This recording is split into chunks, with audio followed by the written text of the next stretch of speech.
Good morning and welcome to our latest webinar. Thank you for joining us this morning. My name's Catherine Metters and I'm the lead consultant for Posturite, specialising very much in ergonomics and health and safety, but started life off as a physio, so very much a passion for bodies. On our web this morning, one less task, outsourcing the management of your workstation assessments. I'm glad to be able to present Matt and Susie, who will be presenting the webinar this morning. Before I give you a little bit about them, I'd like to introduce a little bit of our housekeeping. So the webinar will be recorded and you will receive a copy of the webinar and a PDF of the slides after probably this afternoon. There will be an opportunity for Q&A at the end of the session. So can I ask you to put any questions you have in the Q&A box, and I will ask them to both Susie and Matt at the end of our session. So a little bit about our presenters. So Matt has been with us now for about 16 years. He graduated from Southampton University with a sports science degree.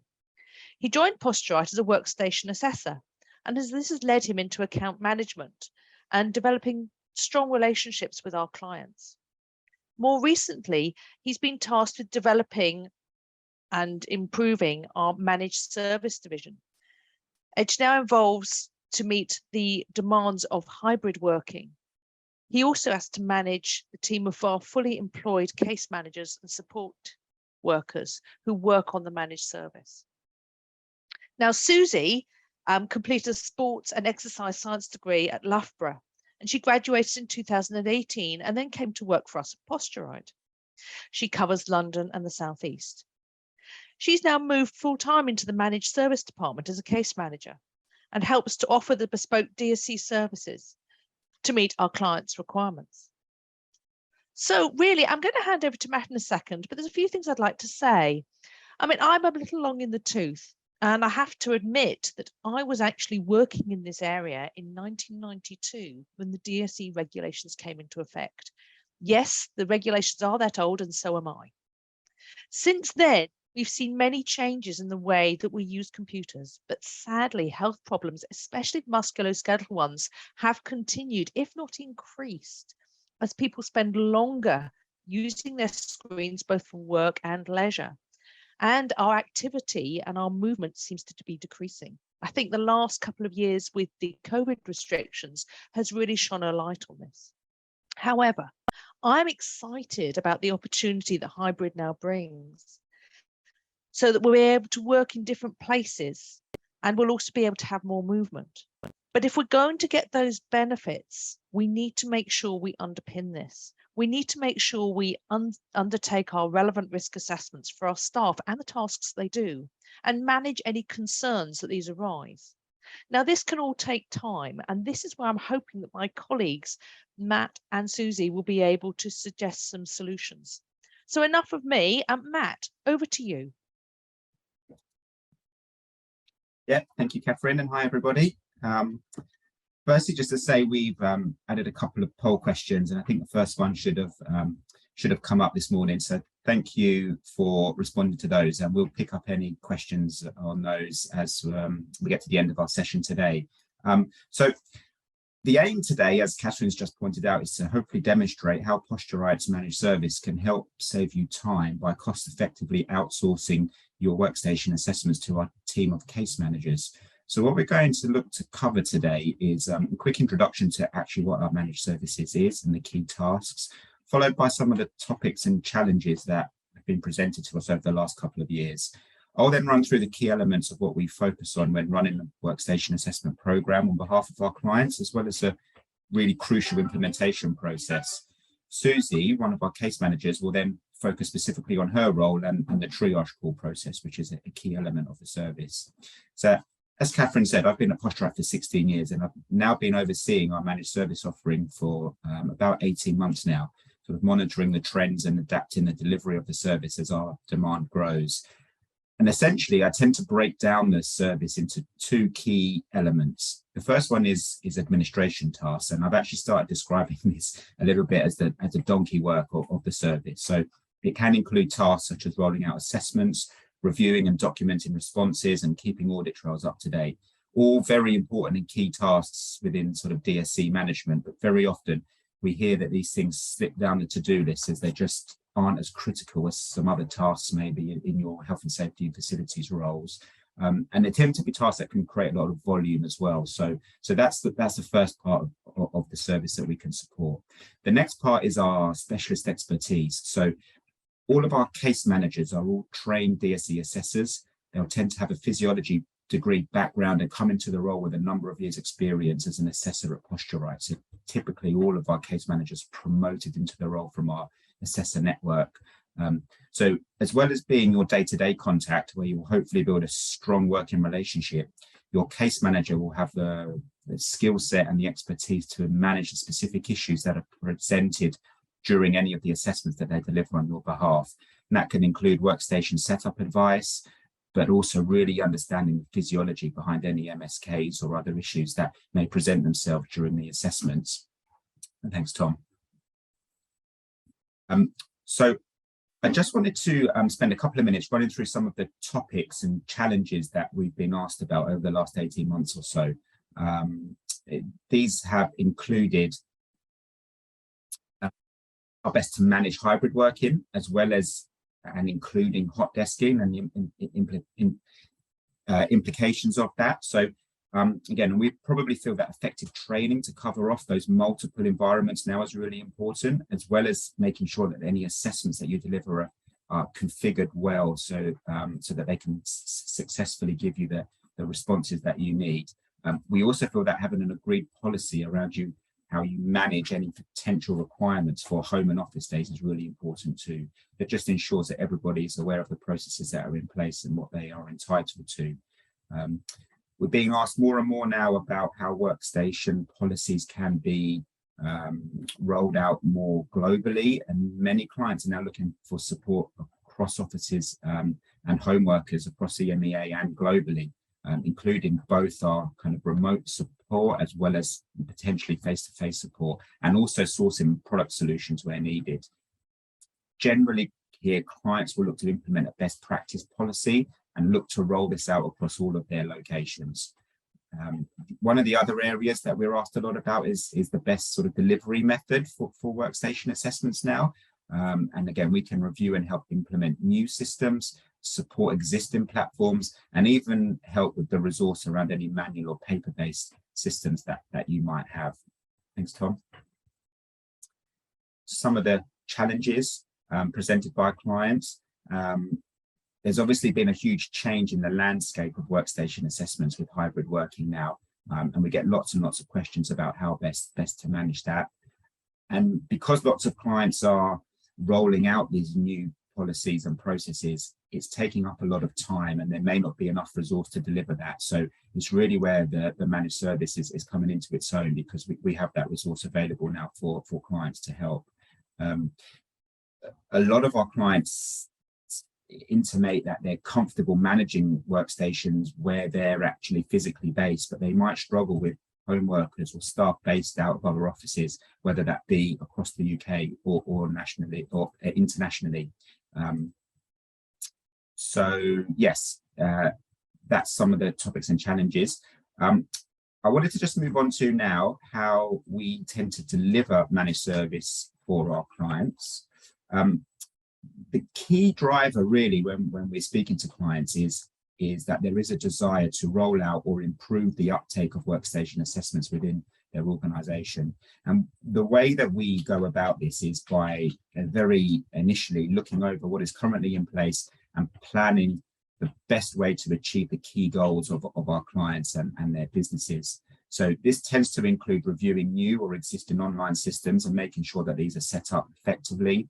It can even include implementing a completely new process. If the process is manual, we can look to support that and improve how that's delivered and how the outputs of those are managed. And a number of clients also come to us with a handful of priority cases. And again, we've got the resource there to really focus on those and get in touch with those employees quickly and try and resolve any outstanding issues that are sat there. We then go through a really robust implementation process and agree on a rollout schedule. And then we come to the real key service in the whole process, which is the issue management and how we deliver the right messaging to your staff. And Susie's going to provide a bit more detail on our triage call service shortly, but that hopefully is where you'll see the real benefit to what we're delivering. We then agree on what reporting is needed, as well as planning any ongoing management, and then agreeing what business as usual looks like. So we tend to see a bit of an influx initially as we roll out a new process, and then we move into sort of the more business as usual phase, and how we can sort of help and support manage that on an ongoing basis. Thanks, Tom. Then the implementation phase. This is really important to make sure any managed service works well. And we have a dedicated implementation manager who's got tons of experience now in setting up these managed services for our clients. Nick really takes the time to understand what your key goals and unique drivers are in rolling out these projects. It could be a need to focus on supporting the staff with issues. Maybe those are built up and there's a number of cases that need to be looked at, or it might be a general requirement from the business to just improve DSE stats, right through to, as I've said already, implementing a global best practice standard across your organization. And we need to look to ensure that we understand the culture of your organization. So we really want to sort of get ingrained with how you deliver the service and how you would like us to deliver the service on your behalf for you and your teams. So the tone and delivery of our messaging on any triage calls or other communications is really crucial. This is, the way we do that is by maximizing, or that could be maximizing existing setups or ensuring everything is set up as well as it can be, right through to procuring home worker furniture if that's the business policy. We can agree how to escalate and signpost staff back into your business for specific issues. And all of this is built into a bespoke workflow that we create at the implementation phase, and it's agreed on with all clients. And I've tried to provide a very simplified snapshot here on the right-hand side of what that would look like. But that would really look to agree any escalations, any actions, and making sure that everybody's happy with the messaging that we're delivering. So once implementation is done, all managed service contracts have a lead case manager who has overall responsibility for managing the contract. That will be through to the day-to-day relationship with the key stakeholders within your business, right through to delivering the triage calls and supporting the follow-ups for your staff. We'll also ensure there is an understanding and a knowledge of the existing systems and processes that are in place within your business, and that will include any incumbent furniture and equipment so that we're aware of what people are using when we're speaking to them. We'll also look to build key relationships with decision makers within your business where escalations need to go, and that could be HR, facilities, occupational health, but just making sure that we're directing people and advice in the right directions. And then finally, we'll look to agree what types and format we provide any advice and guidance in, and agreeing that with you at implementation. That might include agreed product lists and the ordering processes where appropriate. We can even look to manage ordering processes in your behalf, and typically there'll be approval limits or approvals that we need to get before we do that, but it is part and parcel of some of our managed service contracts. Thanks, Tom.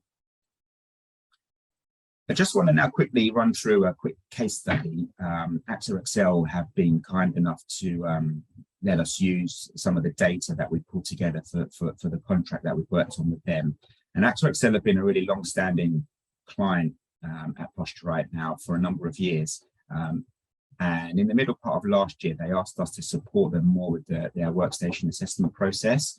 So they'd upgraded to the new Agile working course on Workrite. With obviously everybody working from home, there was an impression that there was going to be a lot of volume of requests coming through that they needed support with. So we essentially delivered much of what I've discussed so far today, but on top of that, we sort of built in bi-weekly calls to generally discuss the SLAs that we've got in place and any standing cases. Next. And then just some of the results for sort of the 6 months to the end of 2021. So of the 2,000 staff that we rolled out to, about 34% of those completed the online training and self-assessment. About 33% of those needed or had a requirement for a triage call from our case management team. process to get in touch with people and deliver the triage call and the relevant outcomes.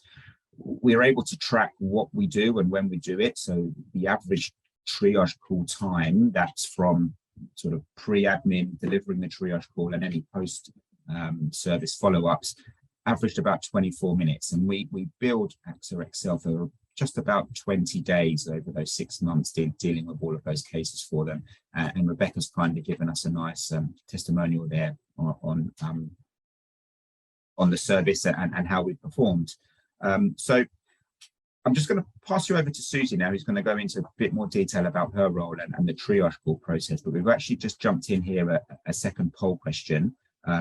Again, feel free to answer, and we'll pick up any question and answers again at the end and go from there. So yeah, thanks, Suzie.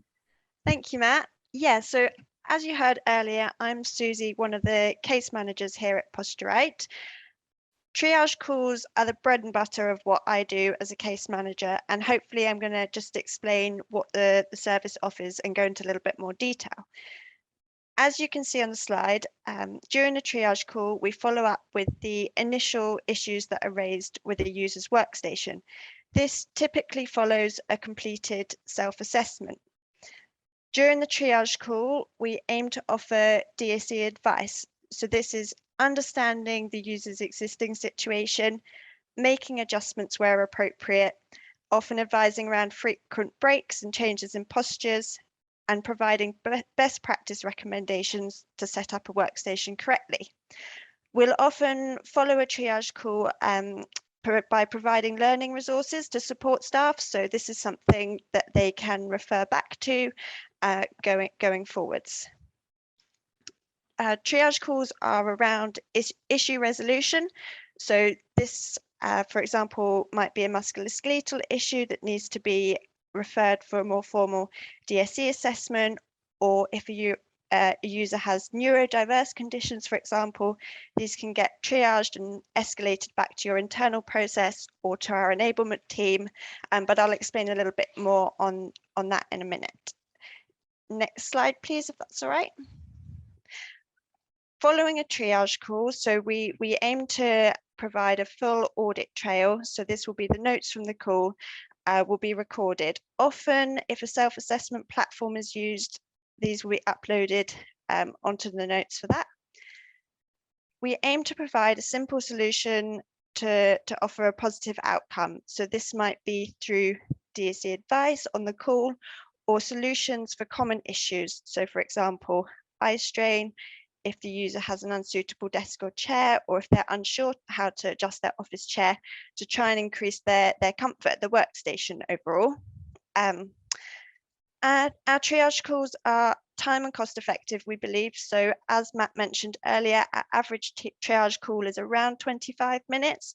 So it's a quick and simple way to kind of cover the less complex issues and escalate the higher risk issues at the workstation. Next slide, please. That's right. So next, I'm just going to discuss the kinds of issues and health conditions that a case manager can assist with. So most commonly would be the kind of musculoskeletal issues, either at the home or office workstations. So common symptoms, for example, that we can assist with are RSI, carpal tunnel, upper and lower back related issues, disc related issues, neck pain, or eye discomfort. We can also help with new starter requirements and pre-medical screening. So for example, ensuring suitable equipment is provided for new starters at their home workstation, or if a user joins you and they've come with a pre-existing medical condition, we can help to ensure that they're set up well from the start. We also offer support to disabled staff, and we can escalate specific cases to our enablement team where necessary, or we can refer back to your company's internal process. So some of the enablement issues that we can help to triage would be including neurodiverse conditions such as ADHD, dyslexia, dyspraxia, as well as your kind of visual and hearing conditions. Then kind of lastly on this slide, so we can help offer pregnancy support from an ergonomic perspective. So it's common that during pregnancy, women can get kind of lower back pain. So this might be around advising more regular breaks or some additional lumbar support for their lower back, or when they're returning to work, you know, if they're getting kind of back pain from lifting their babies, just to assist them and help them be more comfortable at their workstation. So I think, yeah, to round up, this is a bespoke service that we can adapt to your company's requirements. It's definitely not one size fits all.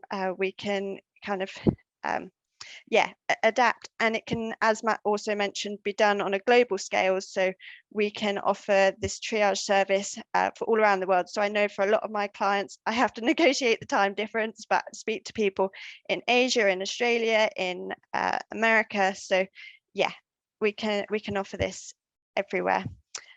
And I think that hopefully just rounds up what I'm going to discuss. So back to you, Matt, if that's all right. Yeah, thank you very much, Susie. So just very quickly before we move on to the Q&A, what are the next steps from here? We would like to offer anybody who's attended today a free half day with our implementation team. So we'll look to set up a call with Nick or somebody like Susie to sort of discuss where you're at today, your current setup, and is there any recommendations that we can maybe make to sort of improve any challenges that you're facing.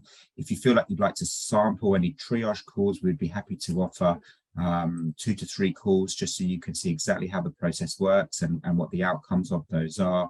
And again, we can share with you any sort of reporting or sample audits, just so you can have a little bit of an overview of the type of data that you get back and how we track any work and time that we spend on your contract. So yeah, feel free to sort of get in touch off the back of today if you've got any questions, if you feel like this might be something that's of interest to you, and we can have a conversation at that point to discuss things in a bit more detail.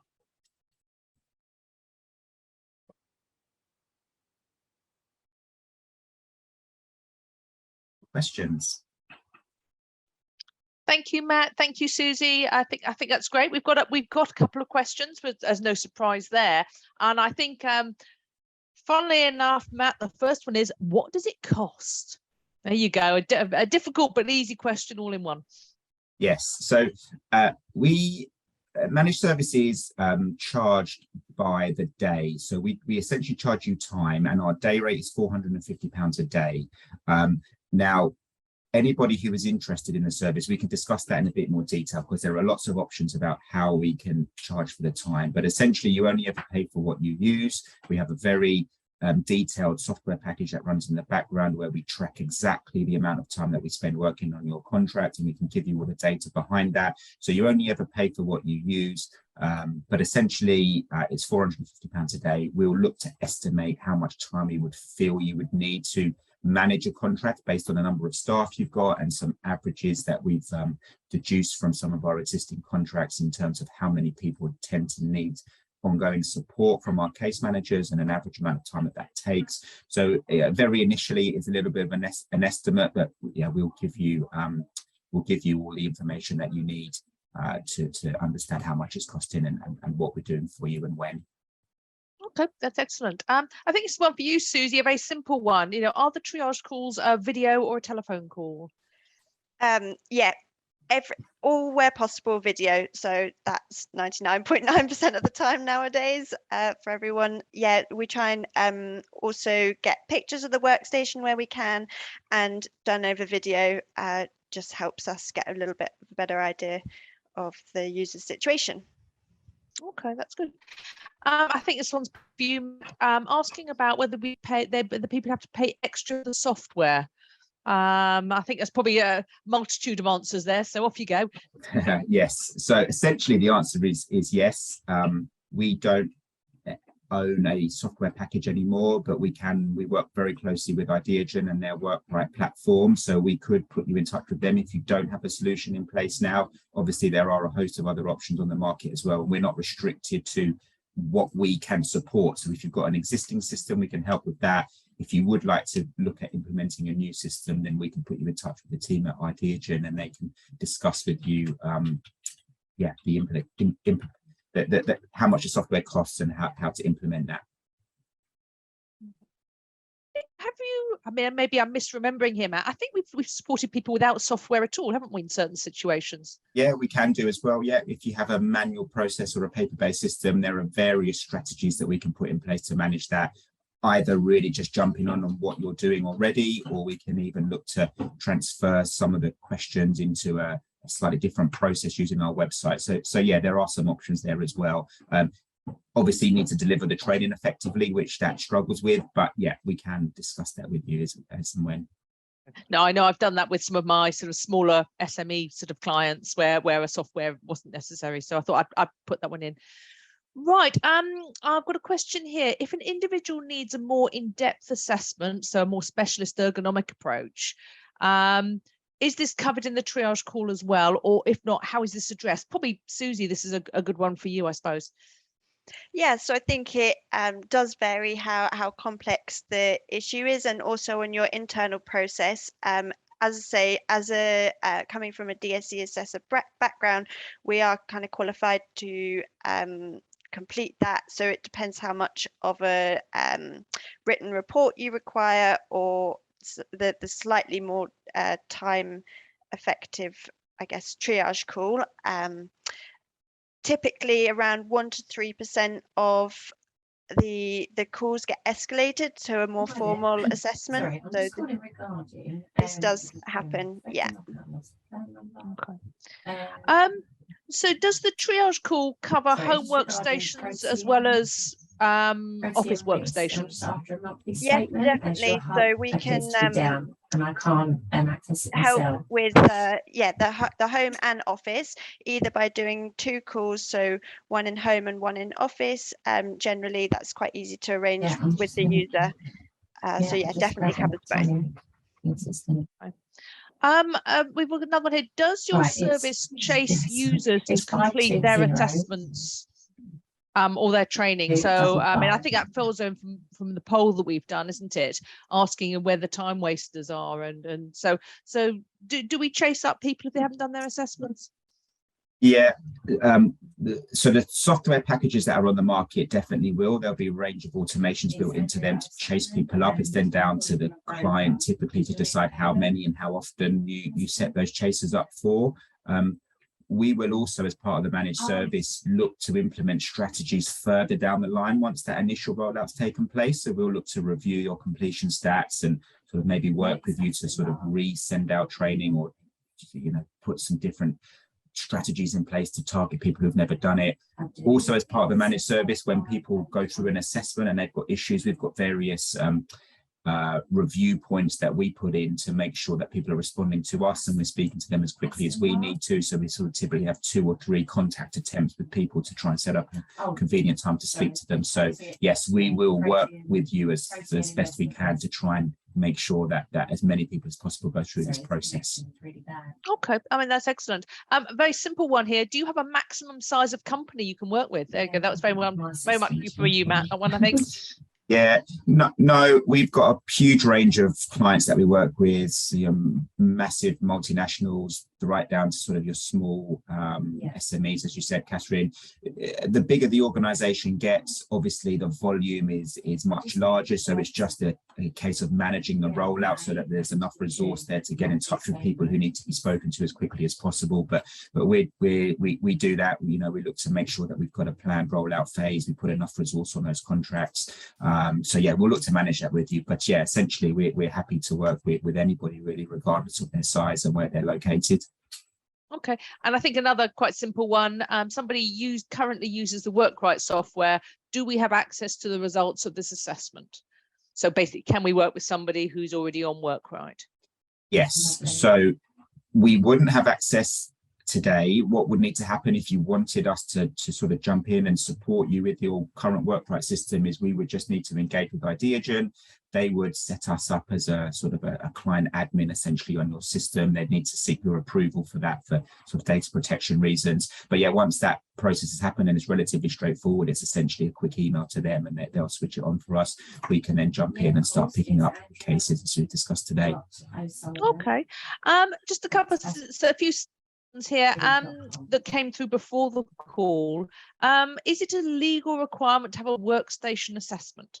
There you go, Susie, why don't you take that one? Thank you very much for your help.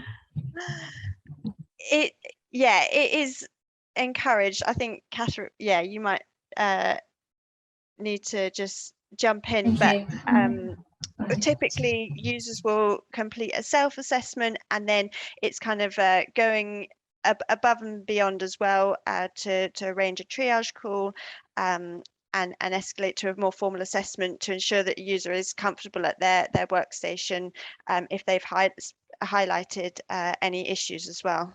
Yeah, I mean, you're right. I mean, so often, I mean, yes, it is a legal requirement to have a DSE assessment, but many of the calls that you'll be making, you know, they've done the legal assessment and it's highlighted a problem and you'll be going above and beyond, won't you? So yes, there is that requirement to do that basic DSE assessment to review the risks, but quite often we go more into the productivity and support in line with the company policies, isn't it? So I think it's, you know,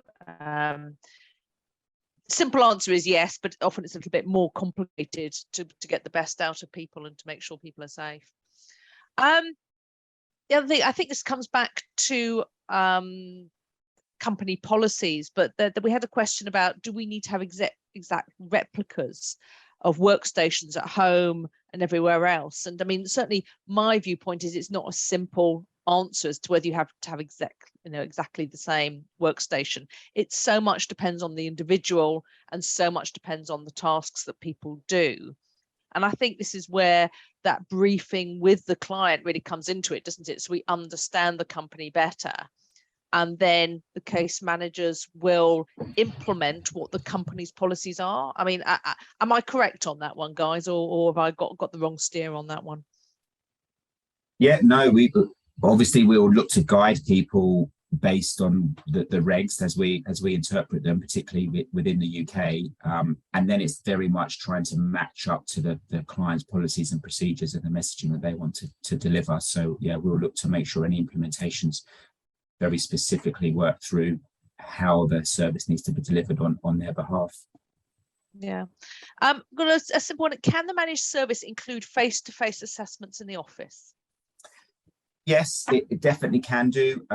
It'd be probably a slightly different model to what we would do as standard, but it is something that we do. Our case managers can go on site. We would probably look to sort of combine work so that we have enough to do during a day. So very, traditionally because we are remote, we can pick up a case almost immediately and book that triage call in and fit it into the schedule during the day when you're at home, so you can speak to people as quickly as possible. But yeah, if the preference is for our case managers to be on site or for there to be face-to-face assessments, we can book those in on an ad hoc basis, or go and have a case manager physically spend some time on site and work with our clients that way. That can also be globally. So we've now got a network of consultants that we can access. So if you need a local language assessment or a specific assessment on site outside of the UK, we can support that, engage that network as well. And again, there's some slightly different costs associated to that model, but it's definitely something that's available. Okay. Got a question here. Hot desking is a challenge. Can someone be doing a self-assessment every day time they're using a different desk? It's getting rare to have a desk that you use every day if you're doing hybrid working or home office. So I think what they're asking is, how are clients managing the hot desk and ensuring people have what they need? Do either of you want to comment on that? Yeah, I can answer that as I would. Catherine, you can jump in again if you need to. But I think particularly with hot desks in the office, I would imagine they're going to be fairly uniform. So you're going to have this very similar desk and chair throughout the organization if it's now a hot desking environment. So the fact that you've trained and assessed on that initially, I think that should generally cover it, as long as you then give people the opportunity to come back and comment or ask for help if they need that support on a different desk at a different time. So I don't think, my understanding is there's not really a requirement to need to assess on every desk every day, because generally you're going to be using the same type of workstation as when you come into the office, essentially. So I think that would probably be our approach there. I mean, yes, I mean, legally you have to do a risk assessment of your workstations, so all the hot desks need to have that assessment to make sure they're fit for the people that are going to use them. But I think perhaps where the managed service comes in is somebody finds that they're struggling, that advice and that support, how to set up, and then to maybe flag if the hot desking isn't working for them because they have a particular requirement. It's that backup service, really, isn't it? I come back to my initial statement. I think hybrid working is a great opportunity for us all to actually move more, change posture more, and actually do better for the body. But we've just got to get those basics right. And I would hope that this sort of service helps to support people who are doing those sorts of activities. So do we provide literature in different languages for those employed where English may not be their first language? So not as standard. So but if there was a specific requirement for that, we could look to work with you to translate some of our literature. But yeah, our learning resources at the moment are all in English. I know some of the software packages out there can be translated into different languages if you need to deliver the training in other languages. So that's definitely an option. So yeah, I think at this stage it is English for our literature and our learning resources, but that's not to say we couldn't work with you to translate that for if you needed to roll that out to different offices where English isn't the first language. Okay. I think we've covered most of the messages that came through. Do either of you, has that triggered anything with either of you? Let's start with you, Suzie. Anything that you think, oh, actually, I wish I'd said that before we sort of close up? I think, yeah, we've covered most things. We have recently, for one of my clients, offer the DSE assessments in different languages around for the certain ones that we have covered, so that can cover that as well. But everything else, yeah, I think all good from my side. Covered most things. Excellent, thank you. And Matt, is there anything you think, oh gosh, yes, I'd like to just add that before we close? No, not at all, actually. I think we've covered off most things. I said, feel free, anybody who's got any specific questions, if you want to reach out, more than happy to come back to you on email or get in touch and have a conversation with you about things in a bit more detail. So yeah, that's great. Thank you. Excellent. Okay, then, well, I shall draw the session to the close. Thank you both for your time this morning. Really just to say, obviously reach out to us if you've got any questions. We're here and we'll be sending that email off to you later today with the recording and the PDF. And I hope that you'll join us in July. We're doing a webinar on neck pain, which I'm sure will resonate with many of you. So please feel free to join us then. If you wish to sign up for our notifications, if you sign up on our mailing list, if you go to our Posturite website, and you'll find there's a link at the top. So sign up and we'll let you know when the webinar is going to be. Otherwise than that, have a lovely day, and I look forward to seeing you on our next webinar. Goodbye.